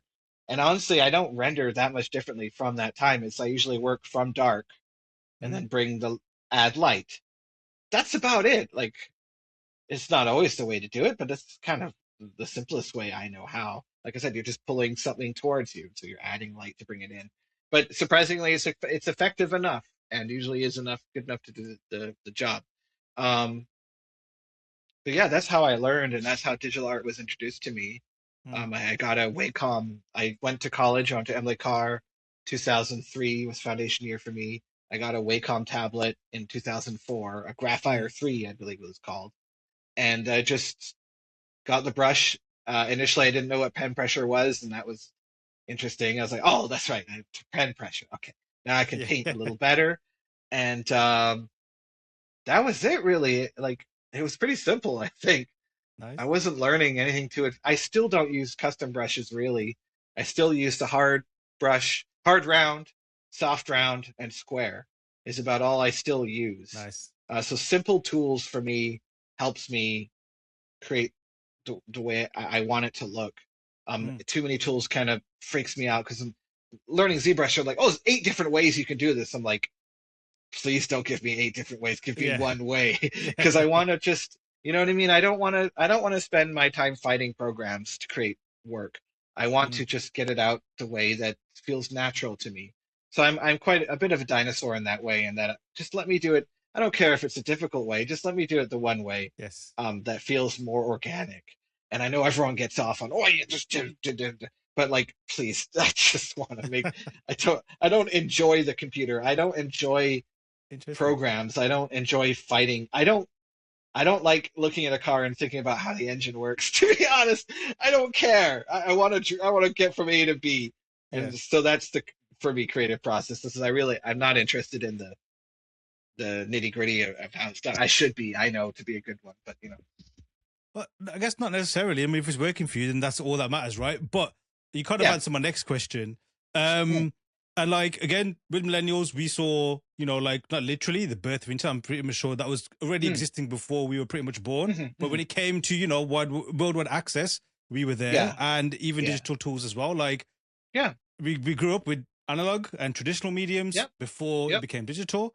yep. So and obviously then after Photoshop, it was pretty much Photoshop, maybe Hmm. one 3D program to like now a Hmm. bazillion. Hmm. Hmm. Did you ever get kind of like lost in trying to experiment with all these different kind of tools that came out, or was it still the same kind of thing with tools of like I got my round brush, my soft, and my square? Not really. I'm still that. Like when Yeah. I joined Marvel, I've been doing most character stuff for like I guess like 10 years at that point. And I was like, this is all I do. Just do character design. And because everyone else is so good at environment design and prop design, I was like, okay, fine, I'll just do characters. We'll leave that to them. But then Marvel hired me because it was COVID and they were doing like 1,000 TV shows and they needed work. And I'm like, I Mm. was up in Canada. And they're like, we'll take you even though you're not union, whatever. So I was like, okay, cool. Um, I, to be honest, guys, like if you give me a scene like a keyframe where it's like Iron Man flying in the sky with 1,000 Spider-Man and it's New York City and I don't know if I'm gonna be the best at that. And they were like, whatever, we don't care. I was like, Yeah. oh, okay. So like it was really like, okay, neat. So like I'll try. But Rodney Fontabella, who was at Marvel, even though the studio was shut down recently, and that's a whole conversation of frustration. He just told me, oh, I use I'll take an OBJ and ZBrush, pop it into Blender and light it. There you go. That's all you need for a base. And I was like, oh yeah, you're right. So like, I really want things to be simple in 3D, and then I'll paint over it, and then I'll feel confident that it's like, well, at least the composition is cool, at least the lighting is correct. That's all I really need is something really basic. When people are like, oh, this program will get this little thing and that little thing, and it can create a water which reflect. It, lost in the sauce for me. Like, what are we Sick. doing? Like, I want to create an image with drama in it. That's all I Cool. really want. And so my favorite artists, even at Marvel, were always the ones who are a bit more emotional, like Justin Sweet and Vance Kovacs, Hmm. and taking the lineage of Frazetta and bringing it that powerful image, which is at the end of the day what we're trying to do. It doesn't matter if this window is correctly lit or whatever. Like I want to create something that speaks directly to the lizard brain. Um, and so yeah, like I did learn the odd program here and there, but I don't get off on learning new programs. Nice. It's not fun for me. I'll do it if I have to, of course, because it's the industry we live in. But Yeah. I want to make an interesting image, and to me, we've been making images for, like I said, 40,000 years. Yeah. We know how to do that. We know how to do that Yeah. with a Yeah. stick. Yeah. So we can have all these cool fancy programs. That's great. Hey, but at some point we have to go, okay, well, what am I using today? And we need something consistent, and that'll help us develop our skills. That'll help us work with our constraints, which is a whole thing, right? And so I'm always interested in that. And I don't know. That's all I've needed so far, but who knows what the future will Cool. hold. I So don't know. there's not been like a tool or package or software you've kind of like found yourself getting lost in even, and you have to kind of like claw yourself back out. No. Nice, If I get nice. lost, it means I'm not having a good time. No, it's Photoshop, Blender, ZBrush. ZBrush Yeah. is annoying, but I'm learning more ZBrush slowly. But I'm never like, I'm not, I'm probably never going to retopologize something. Okay. I just want it so that I can paint on top of it. Because, like I said, I'll do something in 3D, but like I'll always say I could draw this more Mm, interestingly with the constraints that I have. And so I'll always bring it to Photoshop and realize, okay, it'd be cooler if I just draw this. Then I could bring it back and maybe adjust the design. But I always want to keep things quite high level because I don't want to get lost in the little weeds because mm. it feels irrelevant most of the time. And so, do you find like, especially with tools, and I guess like even if it's not just only digital tools, even traditional ones Hmm. as well, do you find that if you end up using it, it's because you ended up using it, it kind of like fell into your lap rather than like a pursuit of some kind? So like for example with ZBrush, Hmm. I guess it's like you ended up using that, right? As Hmm. opposed Yeah. to wanting to use it. Hmm. I resisted using ZBrush in 3D for a long time. But like I said, then I found myself in a situation where I had to do more props or more Spider-Man. Wait, I never did Spider-Man, but people flying around. And so yeah, I was like, okay.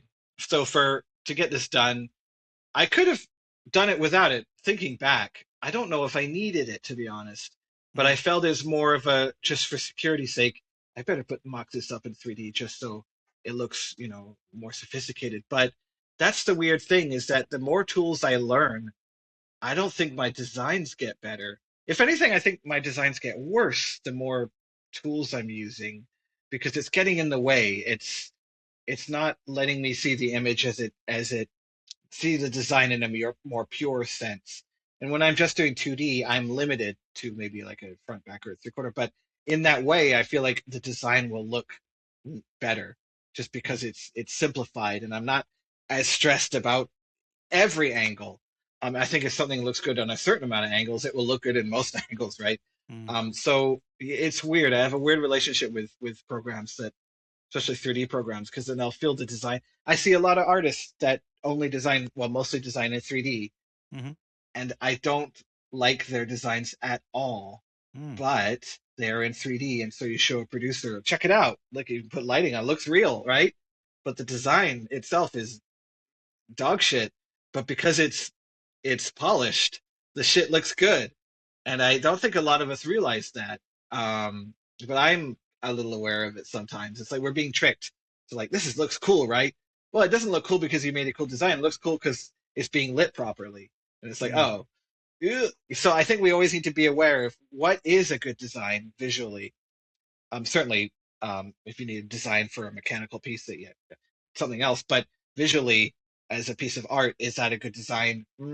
It might not be. It might just look good because the program is doing that for you and you haven't Uh-huh. actually created something interesting. This is just my interpretation, but there's a lot of artists out there, and I feel some of them, it's like, that's a cool motorcycle, but it's not cool because it is a cool design. It's a cool motorcycle because, you know, um, whatever rendering software did the Mm. correct lights. But did you do that? Not really. You know what I mean? Regarding your career, like when did Hmm. you decide that you wanted to get paid for being an artist, and when did you first start getting paid for being an artist?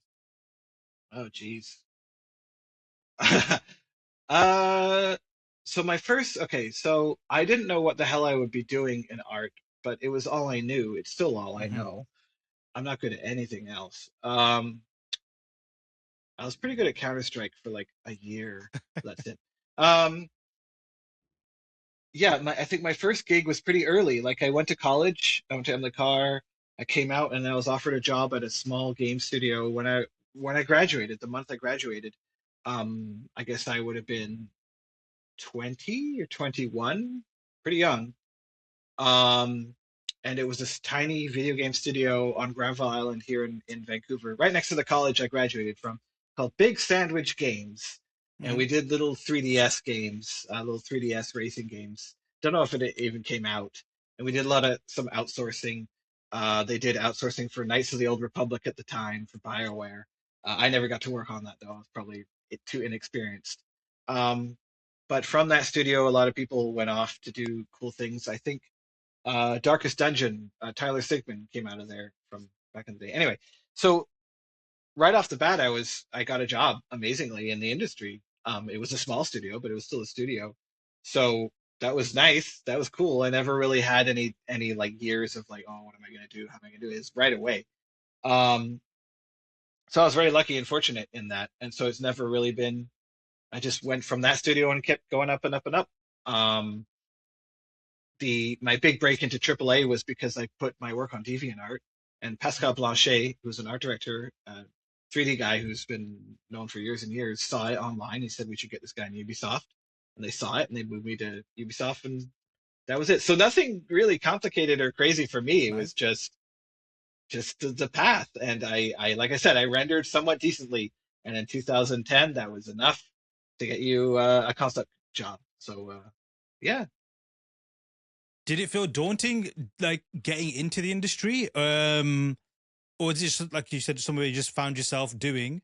And also, what is your approach when it is work stuff versus the art that you were kind of doing before that? Right. So for me, I was always, like I said, in high school, DeviantArt came out and I put my work online. And I was always like, if you have work, you put it online for people to see. And I still meet artists and they do work and they're like, oh, I don't put it on ArtStation or Instagram. I don't want people to see it. And it's like, I'm like, do you want a job? They're like, oh, yes, desperately. I'm like, I wonder what the disconnect, I wonder why you haven't been offered roles. Like, put your work out there. You need people to see it. If you're a good artist and you have work and you put it on freaking Instagram or whatever the hell, and I'm probably going to share it, and then some art director will see it and they'll look you up and they'll be like, oh, we should. Ideally, that is the process. That's how I got work. And obviously, if you're not even putting your work out there, you're not going to get work. The other question was what? Yeah, between personal and so when I'm doing personal work, there's a fight going on where it's like, just do this because you want to create this image, and I hope an art director sees this and maybe gives me work related to that what I'm doing. Mm. There's always that kind of fight because I grew up online or a bit later, but the work I was always putting out was like, I hope someone sees this and maybe put me on a cool project. I Mm. remember hearing the story of the director of Blade Runner and Alien. My God, why am I blanking on the name? Ridley? Ridley Scott. Ridley Yeah. Scott, of course. So Ridley Scott, I always knew about the story, even when I was young, about him discovering Giger's work, Yeah. and how Giger's he wasn't really a concept artist. Really, what did it exist at the time? I don't know, but he found his art book, or someone showed him his art book, which is just gallery work, and he went, "There it is, that's it," and it was, wasn't it? And it changed history forever. And so in my mind, I'm always hoping that happens because I always love Same. seeing Same. that. It's not like, "Hello, I'm a professional concept artist. I will do your work and create." Like it's always like someone from a different industry or a different art medium, and it's like there it is because it wasn't expected, and that's usually for me what the best art is from is somewhere else. And so Mm. I'm always worried now that I'm a professional concept artist that that's not really the best way to get really good work. The best way to get really good work is to bring something outside in, like a costume designer or a painter or who knows, a performance artist or interpretive dance, like taking elements that it wasn't designed for and then sliding it into what you wanted is usually what creates the best work, and is not, I shouldn't be saying this, for me, like I'm going to contract a concept outsource house and they're going to create something. It might be like good and competent, but it'll never be like insane or like truly groundbreaking because we're so sort of like focused on what concept art is, and we keep recycling each other's work, and I am always interested in bringing something outside and putting it in. I mean, we can obviously do that when we're doing projects, but like the sort of romanticized idea of finding an artist's work from outside industry is always very appealing. And it's like, yeah, it'll bring Mm. in new ideas and stuff. So I always try to, even when I'm looking at work, I want to look at work outside of the concept art usual ArtStation Pinterest. recycle machine, right? But it's hard to do because everything's been done, of course. So Mm-hmm. I don't remember the question again, but No, but to yeah, follow on personal from work. that, Yeah. yeah, but to follow on Mm, from that, like with your references now, and like when you are looking for inspiration, mm, um, what's your kind of like go to? Obviously, I know you mentioned portraiture and just mm, portraits in general, but mm. like, do you find yourself actively trying to not like poison your references now, like with things like Pinterest and just the generic ones that you're, very accessible kind of thing? I've been doing Pinterest a lot recently, and it's been good for, observation and anatomy Mm-hmm. studies, but it's really bumming me out that I just scroll and scroll and it's all this cool stuff, but you can feel the algorithm going, "Oh, you like this? Well, you'll Yeah. like this too, and you'll like it." And you feel like a chump because you're like, "Oh, Yes. I'm just a dumb monkey." And that's bad. And I don't know if I look, you're like, I assume you feel the same way, and you go, Oh, totally, one hundred like percent. Pinterest will give you something you're like, yeah, of course you thought I would like this. And Yeah, maybe I exactly. even do, but it's like, fuck, I'm so fucking lame. Um, so I think you have to force this. Like, I took a, my parents live in the UK, and I took a trip out to England to do Concept 101. You were there. Hmm. Um, it wasn't paid or anything. I was like, well, I'm here, might as well do that. And going to England, going to art galleries, meeting other artists, forcing yourself out there. Mm. I met a lot of friends out there, and learning what they do. And you have to force yourself to live your fucking life to get inspired. Pinterest isn't always going to give it to you. And so, but it's really hard to justify that, especially in production. And like, hey, I need some time to find stuff. Again, nobody wants to hear this. Your boss never wants to hear that. But as artists, you're a person, and the best art comes from people who've lived a life and then can apply those life things to the story they're telling, whether that's visual or narrative. And I remember someone saying that the work that us unk chopped millennials liked was based on the experiences of people who grew up in the 60s and 70s and then would create stories about that life in the 80s and 90s, right? That was their lived experience, whether it's Hmm. anime or shows or books. And now we're consuming work of people who've lived a life who were terminally online and maybe wouldn't have the same experiences that Hmm. someone from the 60s would have had. And maybe we're starting to see that as being less human or less dirty or less malleable. You know what I mean? Yeah. And so I'm aware of that. And I need to keep, you have to have a life to make work that shows that you've lived that life, right? That's a weird sentence. But, and so I think we all have to go on journeys or meet people or have experiences to influence our art outside of an algorithm saying, oh, what about this work? What about this photo? What about this Mm-hmm. photo? Like, you know what I mean? So you do have to force that in. And you're right, it's not always going to be successful, and it's always not always going to be worth the money because travel is expensive, but you have to do it, I think, for a fuller life and better art. I usually, some people are Yeah. just good in a basement. That's fine. But I don't know. I'm always aware that I feel like I'm in a rut and I need to go out and experience stuff. Interesting. But yeah. I think the fact that of like being aware is Mm. the sign that like you're gonna be fine, because imagine if Well, you weren't aware yeah. and you'd be like, yes, more pages, more Pinterest, more algorithm, and who knows where that could lead. But Um, yeah, some artists have found a niche, and no, and that's true. and the people want that niche, and they'll do it forever. That's great. Yeah. But I'm too anxious, so I Mm. need to justify it for me. But every artist is different. But this is just how I feel, right? But whether it's like traveling or whatever it Mm, might be, like just even something mm, that's getting away from not even just the screen, but getting away mm, from the algorithm, so to speak. Um, mm, what has been like the most profound trip or trips even, or mm, places you visited, or even like conversation you had where everything just gave you so much kind of like source to use. mm. Yeah, I don't know if there's a single trip. I think the biggest one for me was I go to England a lot because my parents are there, right? So Hmm. I remember going. They used to live in Vancouver, but they moved out in 2007 or so, just Oh when I wow. moved out, Yeah. started my career. And they're like, okay, well, we're gonna go live in. Well, they lived in Scotland for a bit, and then they moved to Oh England. wicked. So I remember going out to see them. They lived in Shetland, which is a tiny little island north of Yeah, it's like Scotland, and right up there. Yeah. yeah, it's bleak, man. It's windy. There's no trees left. Cool. The people there sound more Norwegian than Scottish. Yeah. It's Okay. crazy. So it's right up there. And I remember going to visit them for the first time after they moved in. It felt remote, but it was, I remember it a lot because Shetland is a beautiful place, but it's scary because it's so remote and Mm. bare bones and, you know. So that was quite impactful to me. And then we went on trips. We went to Edinburgh, we went to London, we looked at all the museums, and I, I saw a lot of Lucian Freud's and stuff. And I was like, oh, yeah. So you really got into the UK, like, yeah, there's a lot of good stuff here. There's a lot of cultures. There's a lot of art history, and you feel, wow, it's hard not to Hmm. be inspired. And so that really cemented, I think, my views on certain painters and certain movements and stuff. And I was quite young at the time too. And I remember making, I would, I was painting in the hotel we were in this drawing of, I took a photo of one of the knights of one of the guards of the, what are they called? The royal guards, and you can't make Yeah. them Yeah. laugh. Yeah. What are they Yeah. called? Changing of the guard, Yeah. And so they have those cool silver helmets on the horse and the red coat.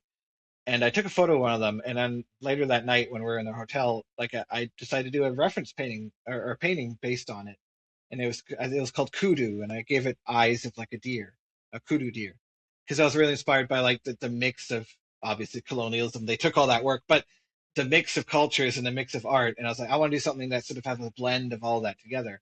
And it was one of my most successful paintings, and it did really well, and I still use it online. It's like my icon sometimes, and that was really born of just me in a hotel room, which I don't do. I certainly don't make art in a hotel room now if I'm on vacation. And it did Yeah. really well, and it felt really like I was really absorbing what I was looking at and trying to express how it all felt. So there's this eclectic mix of stuff, and yeah. So like these trips you take when you're in your 20s and stuff, first big trips are really gonna have an impact. And it's always I advise you to like get that out artistically somehow because that's gonna really be something worth looking at usually. Um, but yeah, I remember that I've done many trips since then to the Mhm. UK, but it's far from Vancouver though. It's a long flight. So yeah. And speaking of impact, and obviously you Mm, mentioned Giga and the impact that he mhm. had, like that is still, I don't think nothing has come close in terms of like impact on, like you just said, like literally change history of like entertainment design and films and all sorts of stuff as well. But just Yeah. also like looking back at your career, um, Mm, which projects that have you worked on, or even studios that you worked at, where you felt like you had the most impact on the project, or mm. just even like how the thing shaped in whatever shape or form. I never know if I have an impact on a project or not. It's hard to Hmm. tell. Every studio treats you differently, and you're not sure if that came through or not. Hmm. It's a little weird. When I was at on Assassin's Creed, but they had incredible artists. Most of them were French, and the French, they know how to Yeah. make art, right?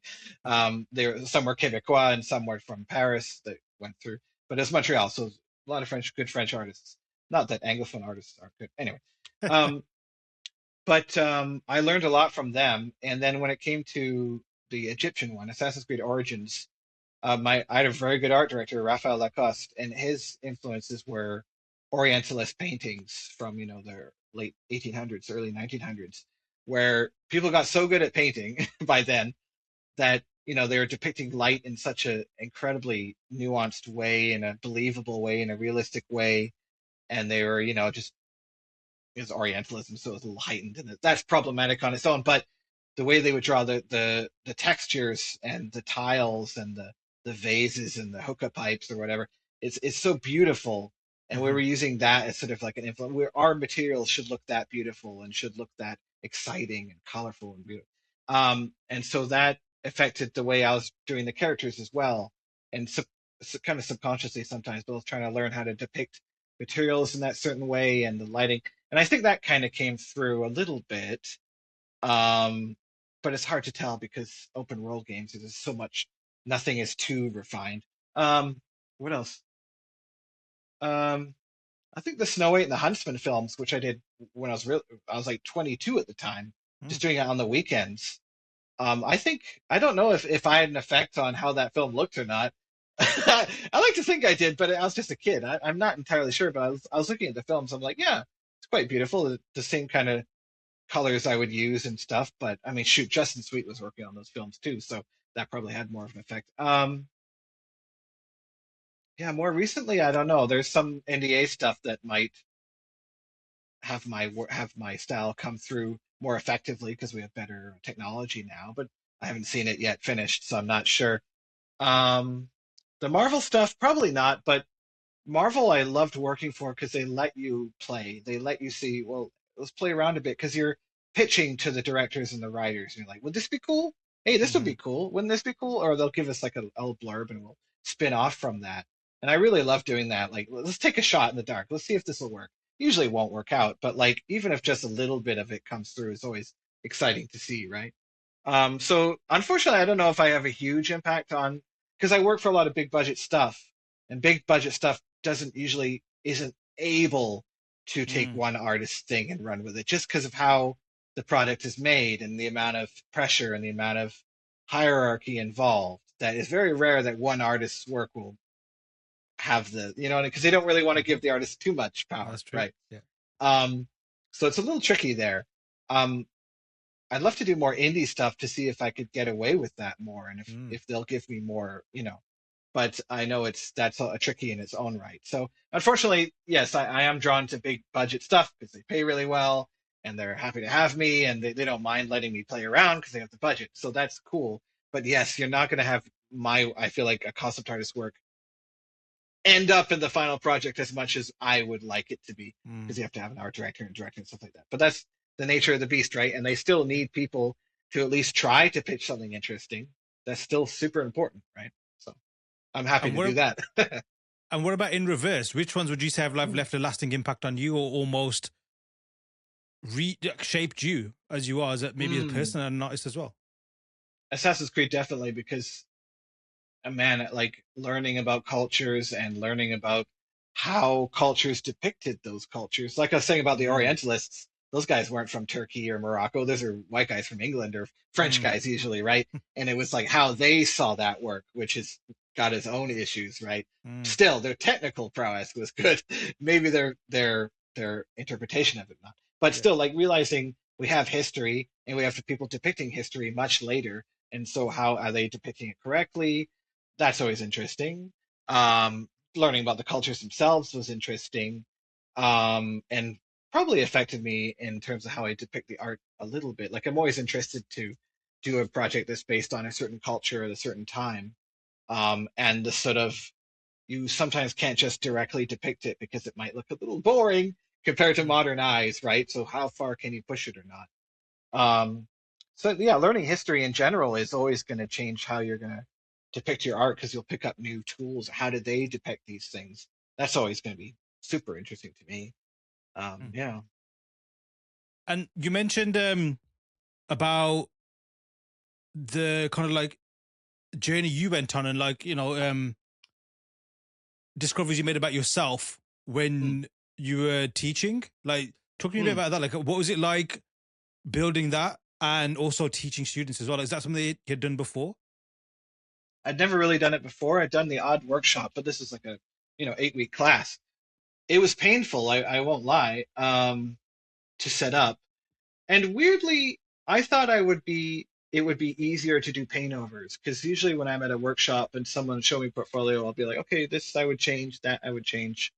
But I feel that the teaching is a whole other talent, right, that Mm. you have to work on. Um, and doing paint overs for stuff was the hard part suddenly because not only do I have to decide how I would do this or what would be more correct for the theoretical project it was for, or what their expectations would be for it, or what their skill. There's all these elements while you're doing it and talking at the same time. I found that really difficult. Whereas the lectures ended up being surprisingly easier because I was funneling my thoughts into something more tangible for someone to understand. I thought it would be the opposite.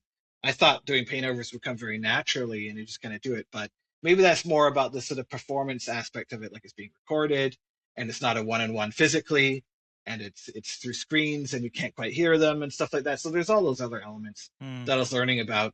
So again, this is all kind of new for me because I hadn't taught before and I took notes from that. Um, but always, again, like I say, very weird to see your own work in these students' work. Sometimes you're like, ah, Like, what's that doing there? That's not to say that I invented these things. I took it from someone else, but just you're like, Yeah, oh, yeah, yeah, that's weird. And like, how do I reply? How do you respond to that? You're like, yeah. oh, is that good or bad? Like, I'm biased, obviously, so maybe Hmm. don't listen to me for that part. Um, anyway, all very interesting and something to get better at and learn about. So it's quite an experience, and I recommend everyone do it at least once Mm. just to see. But there's also it's very humbling because it's like there's so many artists out there. It's just so many classes out there. Why would someone take my class? And then you have Mm. to go, oh, what am I doing differently? I don't know sometimes. Mm. I'm not an expert on certain things. People ask me, how do you do your anatomy? And anatomy is really hard for me. And I'm like, oh, I don't. I struggle. I'm like, they're like, give me, I'm like, oh, I can try to tell you what helps me get through it. But, it's very difficult, like even experts. So, yeah, it's a very humbling experience, I will say. Obviously, it feels good to have people think that you're an expert at something. That feels Hmm. good. But then the pressure of, shoot, am I? Am I a fraud? Like I've been winging a lot of things my whole life. Like, so there's a lot of it's sort of like being judged. The ultimate judgment has happened, has occurred, and it's like it's the ultimate test. Like, do you know what you're talking about? Like, I don't know. We'll find out. Sometimes no, but Couple more questions before we head mm, off. The mm, first one is, I guess, a bit of a heavy one. So you mentioned mm, history, and mm, as millennials, we live through, I guess, key moments in mm, history, especially technologically. mm, Currently, obviously, there's a lot of history happening that's, I'm sure, going to mm. be written to the Yeah, history books or whatever stone it's going to be yeah. etched into, whatever's left behind. But also, Hmm. like in terms of artists and industry, there's a lot of changes happening, Mm, and it appears that artists themselves are like, perhaps under threat, devalued versus, mm, maybe what it was like before as well. mm, How are you finding this kind of like age that we're in, or this kind of phase that we're in, and how has it impacted you and your approach to artistry and maybe even your mm. career? Poorly, probably in all aspects. Well, I say that. I'm still working. Things are Nothing's really changed. So mentally bad. Um, how do I deal with it though? Shoot, how can one?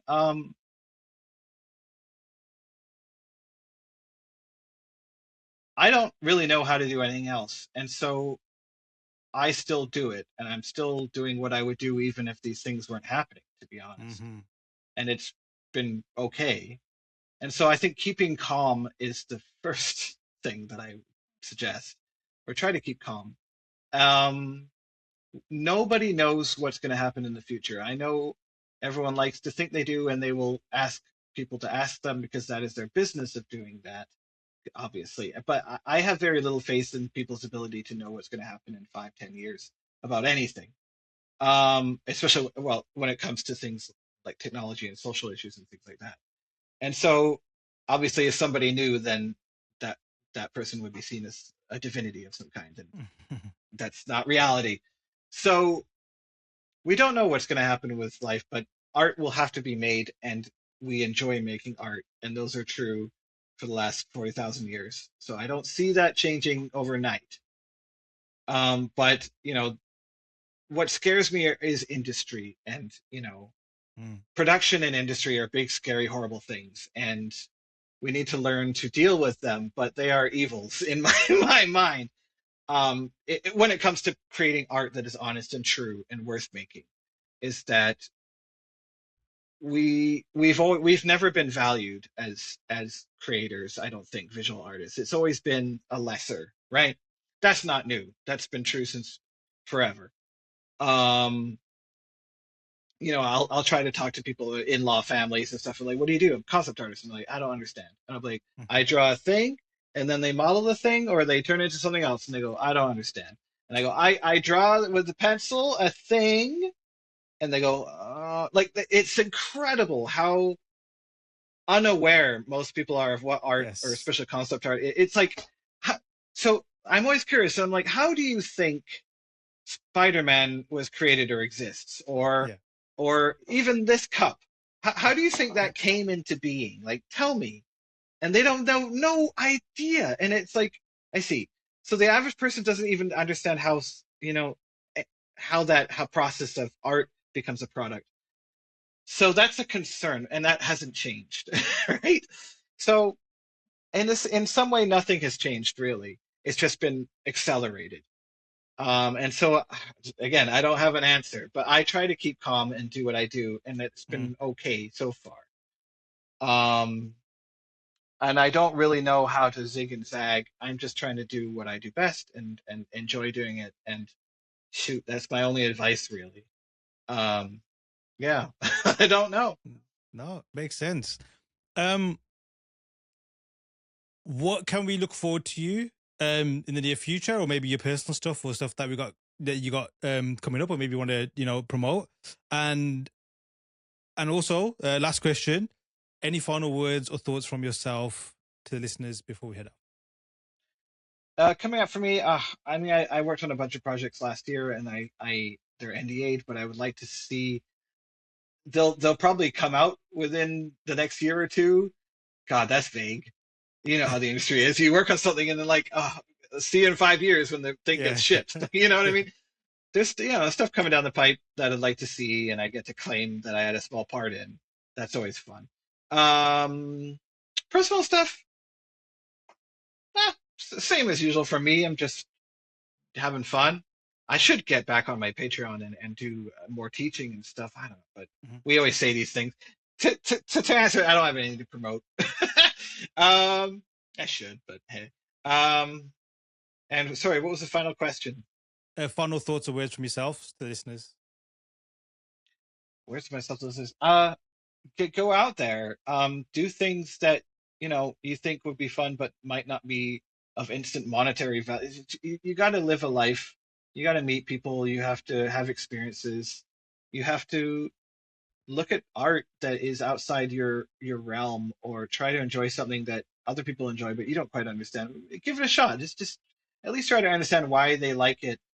Um, I know a lot of people, when it comes to art, they're like, fine art. Oh, I don't get it. And it's just people putting bananas on walls. It's like, yeah, I know. Okay, well, put aside the cynical brain for just a minute and think about, why do we make art? What does art say?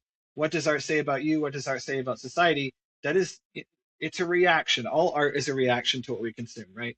But what are we reacting to? How do you feel about things? How do you feel about art? How do you feel about yourself? How do you feel about the industries we work in? How do you feel about the games? Why do question things, right? And what is your reaction to it? That will make your art better. Try not to dismiss things immediately because it seems too thinky, because I can't think very well either. But like, try to understand why that's kind of cool sometimes, or if bad art can be cool. Well, sometimes, and we need to be okay with that. And I think that's what separates the good artist from the great artist, is that they're like, fuck it, I'm gonna do this. I don't care if it falls into these little things. I Mhm. want to make something interesting, and that's what I want to do. And I hope other people do that. And I know it's difficult to do when you've got these jobs where they just want you to create the same shit constantly.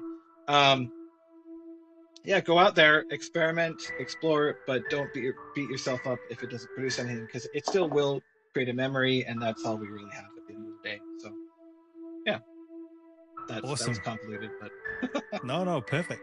Jeff, it's been yeah, incredible. Thanks so much for jumping on. yeah, I had fun. Thanks so much. A massive thanks to Jeff for jumping on and sharing his interesting perspectives. Hit the links attached to see what he's up to and to give him a follow. Then when you're done, head to learnsquare.com and enrich your own art journey. Remember, all of our first lessons are free. I've been your host, Aaron Danda. Till next time.